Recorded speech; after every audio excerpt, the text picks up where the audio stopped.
आइए सुनिए, देखिए, समझिए सनातन सत्य। जैसी दृष्टि वैसी सृष्टि, दृष्टि विज्ञान। कुदरत, कुदरती रचना एवं कुदरत के कानून से शाश्वत सुख की प्राप्ति। जोधपुर के परम पूज्य महात्मा उपासक प्रोफेसर डॉक्टर सोहन राज तातेड़ के निर्देशन में सनातन सत्य। जैसी दृष्टि वैसी सृष्टि, दृष्टि विज्ञान।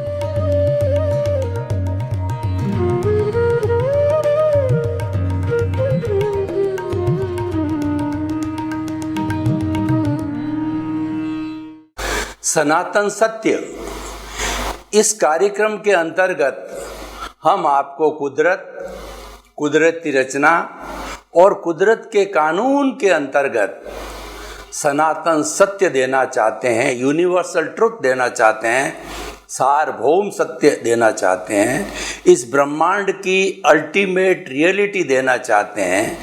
क्यों देना चाहते हैं? कि आपको शाश्वत सुख, परमानेंट सुख, ऐसा सुख मिले कि जिसके बाद में कोई दुख आए नहीं। वह इस जन्म में पूरा न मिले तो उस सुख की आने वाले जन्मों में नींव लग जावे। इसीलिए यह कार्यक्रम आपको दिखाया जाता है और इस कार्यक्रम में हम नए नए एपिसोड प्रतिदिन प्रेषित करते हैं और कोई भी पुराना एपिसोड रिपीट नहीं किया जाता है। तो आज का हमारा बहुत ही सुंदर विषय है कि मन चंगा तो कठौती में गंगा। मन किसे कहते हैं? जिससे चिंतन किया जाता है उसको मन कहते हैं, माइंड कहते हैं। माइंड और जो हमारा ये चित्त है, दोनों अलग अलग होते हैं। माइंड का कार्य होता है कि चिंतन करना, सोचना, विचार करना, ये सब मन का काम है। और मनन के पहले और मनन के बाद में मन नहीं होता है, केवल मनन के समय ही मन होता है। जब आप सोचने लगते हैं तभी आपका मन जो है पैदा होता है। इसका मतलब है कि मन एक टेम्परेरी वस्तु है और उस टेम्परेरी वस्तु को पैदा किया जाता है, उसको समाप्त भी किया जाता है। इसीलिए जो मुक्ति की साधना है वह मन से अमन की साधना है। यानी जितने भी हमारे विचार आते हैं मन के माध्यम में, वो स्थायी रूप से निर्विचारता की अवस्था होती है, वह हमारे मुक्ति की अवस्था होती है, वह हमारे सेल्फ रियलाइजेशन की अवस्था होती है। क्योंकि आत्मा को विचार करने के लिए, सोचने के लिए, ज्ञान दर्शन देने के लिए उनको किसी भी शब्दों की बाहरी सहयोग की आवश्यकता नहीं होती है। वह तो प्रत्यक्ष जो है ज्ञान दर्शन वाली होती है। तो ये मन, सारा रोल मन का ही है। और हमारे पिछले जन्म के जितने भी कर्म जो हमने भाव कर्म डाले हैं, वो भाव कर्म इस जन्म के अंदर द्रव्य कर्म बन करके और हमको प्रारब्ध और उदय के अधीन जो है सुख दुख की अनुभूति कराते हैं। तो वो सारा जो उदय भाव और प्रारब्ध भाव है सबसे पहले मन में उतरता है, सबसे पहले चिंतन के अंदर आता है। इसीलिए ये कहा जाता है कि अगर आपको मन वचन काया से मुक्त रहना है तो इसका सबसे अच्छा तरीका है कि जो कुछ भी आपका प्रारब्ध और उदय चिंतन के माध्यम से चल रहा है उसके साथ जुड़ो मत। हम उसके साथ नहीं जुड़ करके, जुड़े नहीं का अर्थ क्या हो गया? मात्र उसको जानो और देखो। जानने देखने से वो सारा भुगतान अपने आप होता रहेगा। और हम क्योंकि उससे मुक्त रहे और हम उससे जुड़े नहीं हैं, तो नहीं जुड़ने से जो राग द्वेष का डिस्चार्ज चल रहा है और उसके अंदर नहीं जुड़ने की वजह से नया राग द्वेष नहीं जुड़ा। मन चंगा तो कटौती में गंगा। जो आज का विषय ये है कि कटौती में गंगा का अर्थ ये है कि पूरी गंगा को एक छोटी सी कटोरी में उतार दिया, यानी पूरे सागर को एक गागर के अंदर डाल दिया। जो गागर में पानी जो हम सागर से लाते हैं वह पानी गागर का वह पानी जो है सागर का प्रतिनिधित्व करता है। इसीलिए गागर में सागर भरने का अर्थ होता है कि अति संक्षेप करना। तो मन जब हमारा चंगा है, चंगा का अर्थ मन अगर प्रसन्न है, प्रसन्न मन का अर्थ होता है कि हमारे जितने भी विचार है वो सकारात्मक विचार है, हमारे भाव है वो शुभ भाव या शुद्ध भाव है, अशुभ भाव या अशुद्ध भाव हमारे नहीं है। तो उस स्थिति के अंदर मन बहुत प्रसन्न होता है।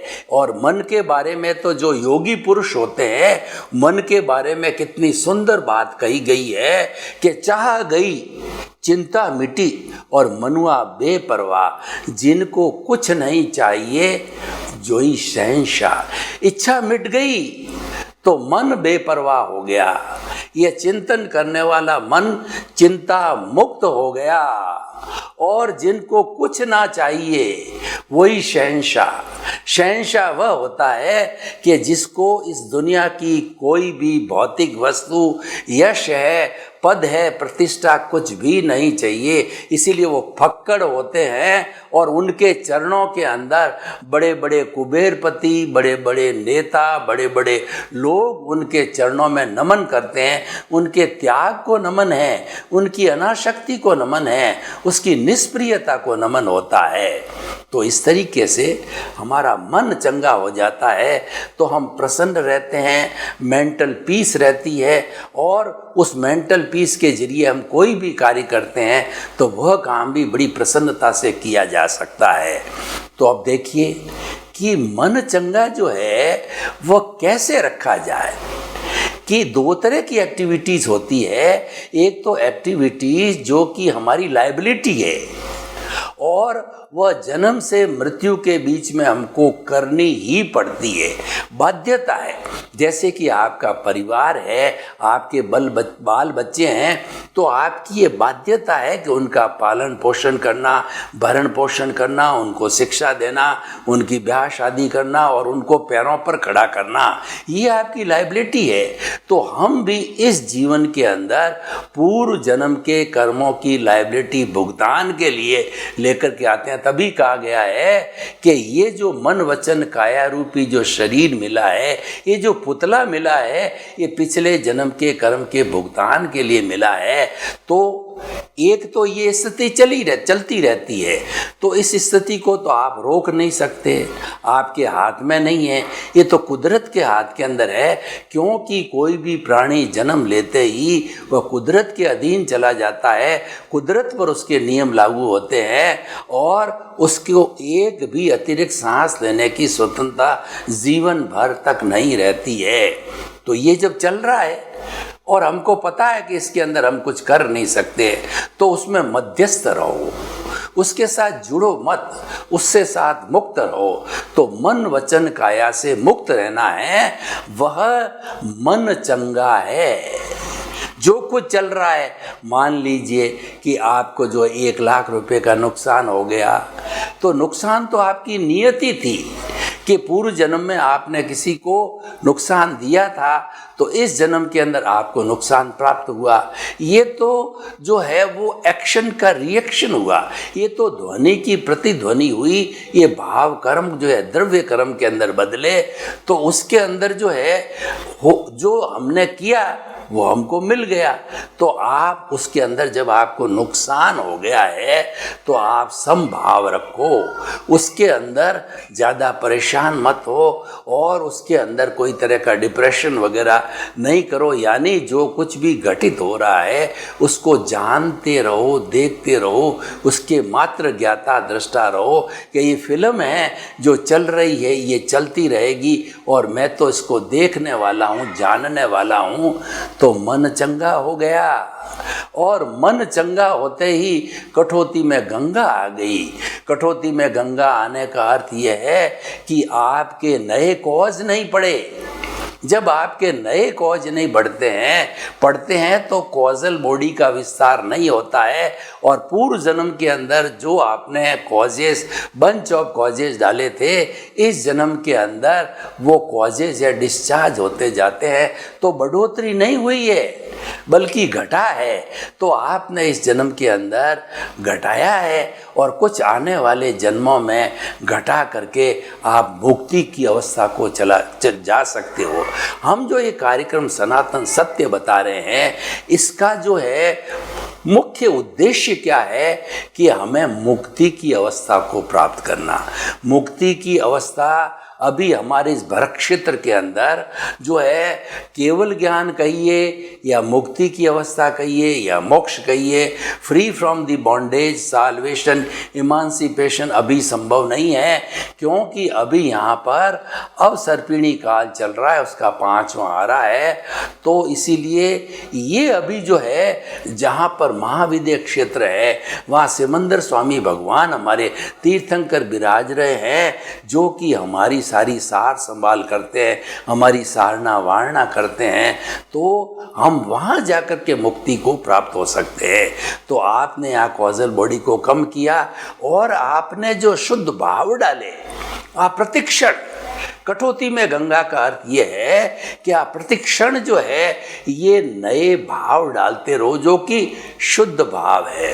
शुद्ध भाव है मुझे मुक्त होना है, मुझे मुक्त होना है। सिमंदर स्वामी भगवान से जो है आप आशीर्वाद प्राप्त करो कि हे प्रभु, मेरा अगला जन्म आपके चरणों में हो, मुझे मुक्त होना है, और मेरे में तीव्र इच्छा है मुक्ति की। देखिए, ऐसा कहा जाता है, where there is a will there is a way, जहाँ चाह रहा वहाँ रहा। तो अपने जो है अपने आप में तीव्र भावना पैदा करो।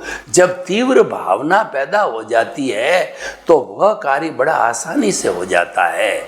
आपने कभी देखा होगा कि आपके भीतर कोई कार्य करने का जज्बा खड़ा होता है, तमन्ना खड़ी होती है, इच्छा खड़ी होती है, और तो आप उस काम में पूरा इंटरेस्ट लेते हो। तो ठीक इसी तरीके से हमारा सनातन सत्य है, मुक्ति के इर्द गिर्द घूमता है, और हमारे सनातन सत्य कार्यक्रम के केंद्र में चेतना है।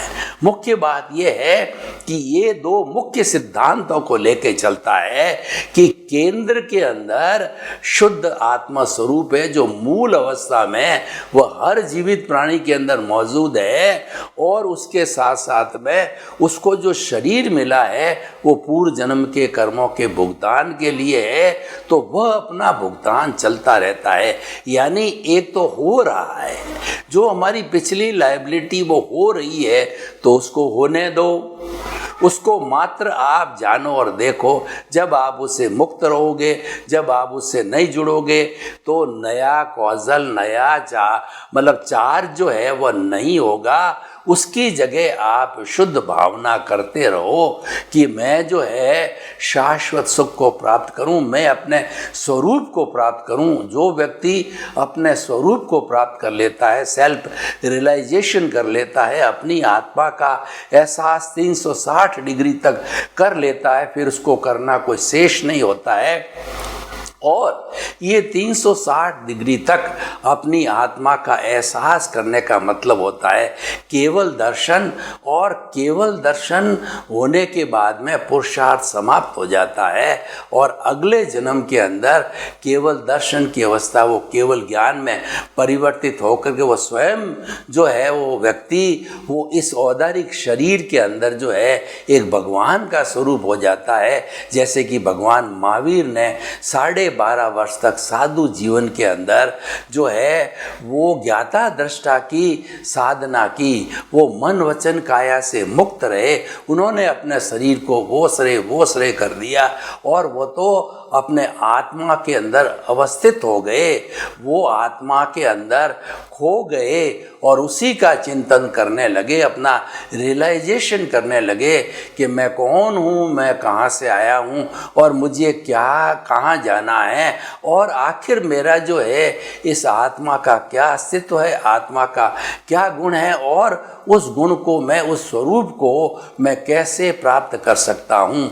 जब वो उसी के अंदर विलीन हो गए तो उनको जो है वो 12.5 वर्ष की संपन्नता पर 30 वर्ष की उम्र के अंदर उन्होंने दीक्षा ली। 12.5 वर्ष की अवस्था तक जो है वह साधना करते रहे और उनको कुल जो है 30 और 12.5 42 वर्ष की उम्र के अंदर भुवन भास्कर केवल ज्ञान जो है वो प्रकट हो गया और वह भुवन भास्कर ऐसा प्रकट हुआ कि संपूर्ण ब्रह्मांड उसको भूत भविष्य वर्तमान जीव अजीव की हर दशा को देखने लगे। तो वो हमारा उद्देश्य है, वह सनातन सत्य का उद्देश्य है कि हम स्वयं ईश्वर बने और अपने शाश्वत स्वरूप को प्राप्त करें। और उसके लिए हम जरूरी नहीं है किसी जन्म के अंदर वो स्वरूप को प्राप्त करें, लेकिन नींव तो लगा सकते हैं। हम इतनी बात क्यों कर रहे हैं, आपको सनातन सत्य के लिए इतना क्यों समझा रहे हैं? क्योंकि ये सनातन सत्य की नींव अपने स्वरूप को जानने की नींव है। केवल मनुष्य ही लगा सकता है, दूसरा कोई भी प्राणी नहीं लगा सकता। इसीलिए कहा जाता है कि मोक्ष जाने वाला ये मनुष्य का औदारिक शरीर ही है। जो देव गति के अंदर जो है वो वैमानिक देव, ऊंचे ऊंचे रिद्धि सिद्धि वाले देव है, वो भी जो है ये कामना करते हैं, ये भाव भाते हैं कि हम भी कब मनुष्य योनि के अंदर जावें और मनुष्य योनि के अंदर जो है वो साधना करके, वो ज्ञाता दृष्टा की साधना करके, मन वचन काया से मुक्त रह करके और अपने निज स्वरूप की पहचान करके हम सिद्ध बुद्ध मुक्त करें, वो भी भावना बातें रहते हैं। तो ये हमारे सनातन सत्य का जो है मुख्य उद्देश्य है और उस उद्देश्य के लिए जो है हम आपको अलग अलग एपिसोड्स के माध्यम से जो है आपको बताते हैं। तो भाई और बहनों, हम जो है निष्कर्ष की भाषा में बात करें कि जो हमारे 2 तरह के जगत हो गए, एक तो हो गया हमारा व्यवहार का जगत, जो कि हम 5 इंद्रियों से जिस जगत को देख रहे हैं वो जगत जो है उसके अंदर हमको रहना ही पड़ेगा। कोई कहे कि मैं तो उस जगत में नहीं रहना चाहता, मैं तो हिमालय की गोद में चला जाऊंगा साधना करने के लिए, तो वह कहीं भी जावे, लेकिन उसको जो पूर्व जन्म के जो कर्म उदय और प्रारब्ध है वो तो भोगने ही पड़ेंगे। जब भोगने ही पड़ेंगे तो आप ये मान के चलो कि ये लायबिलिटी किसकी खड़ी हुई है, ये भुगतान जो मुझे करना ये खड़ा किसने किया, ये लोन किसने लिया, ये कर्ज किसने लिया, ये कर्ज मेरा लिया हुआ है। तो अब आप सहर्ष उसको स्वीकार करो और उससे मुक्त रहो। तो मन वचन काया से मुक्त रहना एक साधना हो गई। और दूसरी जो है साधना जो जिसको कि हम रियल पुरुषार्थ कहते हैं, और वो है दृष्टि विज्ञान। दृष्टि विज्ञान का अर्थ हुआ कि आप अपने स्वरूप की साधना करो कि आप कौन हो, और जब स्वरूप की साधना आपके हो जाती है और स्वरूप का आपको संपर्क हो जाता है तो धीरे धीरे आप जो है उसके अंदर आगे बढ़ते बढ़ते जो है वो आप जो है वो 100% अनुभव को प्राप्त कर सकते हो। और 100% 360 डिग्री का जो अनुभव है वह केवल ज्ञान, केवल दर्शन कहलाता है। तो सनातन सत्य हमें जो है अच्छा जीवन जीने की प्रेरणा देता है कि हमारा जीवन जो है वो कषायों से मुक्त रहे। हम सुबह से शाम तक कोई भी प्रवृत्ति करें, उस प्रवृत्ति के अंदर केंद्र में हमारी आत्मा रहनी चाहिए और हमको ऐसा आचरण करना चाहिए कि हम प्राणी मात्र को कोई कष्ट न दें। क्योंकि जो कर्मों का जो बंधन होता है, जो कॉजेज पड़ते हैं, वह किसी को कष्ट देने से, किसी को दोषी देखने से और स्वयं को कर्ता देखने से और संसार के किसी प्राणी को कर्ता देखने से जो है वो हमारे कॉज पड़ते हैं। और जहाँ पर कर्ता भाव आ जाता है उसके साथ में ऑनरशिप भी आ जाती है और डूअरशिप भी आ जाती है। और जहाँ पर ऑनरशिप और डूअरशिप का समावेश हो गया वही कर्म बंधन का कारण है। केवल एक ही कर्ता भाव से कर्म का बंधन होता है। और अगर हम अपने आप को अकर्ता मानते हैं और जगत के हर प्राणी को निर्दोष, अकर्ता और उसको जो है वो उसको ये हम मानने लग जाते हैं, निमित्त मानने लग जाते हैं, शुद्ध आत्मा मानने लग जाते हैं, तो ऐसी स्थिति के अंदर there will be no causes at all. वह स्थिति हमें पैदा करनी है कि केंद्र के अंदर आत्मा को रख करके जो कुछ भी हमारा भुगतान चल रहा है, चाहे हमारा सम्मान हो रहा है या तिरस्कार हो रहा है या जो है हमको पद प्रतिष्ठा मिल रही है या जा रही है, उन सब बातों से राग द्वेष से ऊपर उठ करके और हमें अपने जो वर्तमान जीवन है उसको डिज़ाइन करना चाहिए। और समय समय पर जो है इस जीवन की हमें समीक्षा करनी चाहिए कि देखिए जो कुछ भी आपकी नियति है वह नियति होके रहेगी। यानी आपको कुबेरपति बनना है तो उसके अकॉर्डिंगली जो है आपका समय आएगा, तब जो आपके चिंतन होगा कि मुझे कुबेरपति बनने के लिए बड़ी फैक्ट्री को खड़ा करना है, बड़े प्रोडक्शन को बढ़ाना है और बड़े प्रोडक्शन को बढ़ा करके और जो है वो सेल को बढ़ाना है, पूरे सिस्टम को बड़ा करना है। तो उस सिस्टम को बढ़ा करके आप धीरे धीरे धन कमा करके कुबेरपति जो है बन सकते हैं और बन भी जाते हैं। जो कुछ भी हम इस जन्म के अंदर बनते हैं, होते हैं, पाते हैं, तो वो जो है वो पाने से जो है हमें वो चीज़ जो है मालूम हो जाती है। तो भाई और बहनों, हम निष्कर्ष की भाषा के अंदर ये बताना चाहते हैं कि ये जो हमारा संतुलन बिठाना चाहिए, जो हो रहा है और जो करना है, उसके अंदर दोनों के अंदर फर्क है। एक तो हम पीछे से लेके आए हैं और एक जो है हमें पुरुषार्थ करना, जो रियली पुरुषार्थ है उस रियल पुरुषार्थ के अनुरूप हमें कार्य करना है। क्योंकि हमारे भीतर हर क्षण आनंद होना चाहिए। हमने जो मानव जीवन प्राप्त किया है वो आनंद की प्राप्ति के लिए किया है। और ऐसा कहा जाता है कि सबसे धनाढ्य व्यक्ति वो है जो अपनी मेंटल पीस में है, जो मानसिक शांति में। आपने कभी महसूस किया होगा कि आप दम एक शांत अवस्था के अंदर बैठे हैं, आपके पूरे शरीर में कोई अकड़न नहीं, जकड़न नहीं, कोई तनाव नहीं, कोई विचार नहीं, कोई टेंशन नहीं, कोई स्ट्रेस नहीं, कोई स्ट्रेन नहीं, तो आप बड़ा ही जो गुड फील करते हो। आपको लगता है कि आज मेरा मन चंगा है और तो आपको महसूस होने लग जाता है कि गंगा है वो कटौती में आ गई है, यानी कि जो है वह गागर में सागर भर लिया गया है, यानी आपको सब कुछ हासिल हो जाता है। तो कटौती में गंगा का अर्थ ये होता है कि आपको सब कुछ मिल जाता है। जो इतनी बड़ी गंगा है जिसके की दर्शन करने के लिए हम जाते हैं, गंगा जल लेके आते हैं, गंगा में स्नान करके आते हैं, तो इतना हम परिश्रम करते हैं और वो एक कटोरी में अगर गंगा का जल मिल जाता है तो हमको महसूस होता है कि हमको सब कुछ मिल गया। तो इसीलिए अपने जीवन के अंदर कुछ उद्देश्यों को लेकर के चलना चाहिए। सबसे बड़ा उद्देश्य तो क्या है कि व्यक्ति में जो टकराव की स्थिति बनती है, प्रतिक्रिया की स्थिति बनती है, उसका सबसे बड़ा कारण है कि व्यक्ति दूसरों के प्रति जो है नेगेटिव थिंकिंग रखता है, दुर्भावना रखता है। तो सबसे पहले हमें दुर्भावना को छोड़ना चाहिए। हमें वह कार्य नहीं करना चाहिए जो हम पसंद नहीं करते हैं, वैसा व्यवहार हमें दूसरों के साथ भी नहीं करना चाहिए।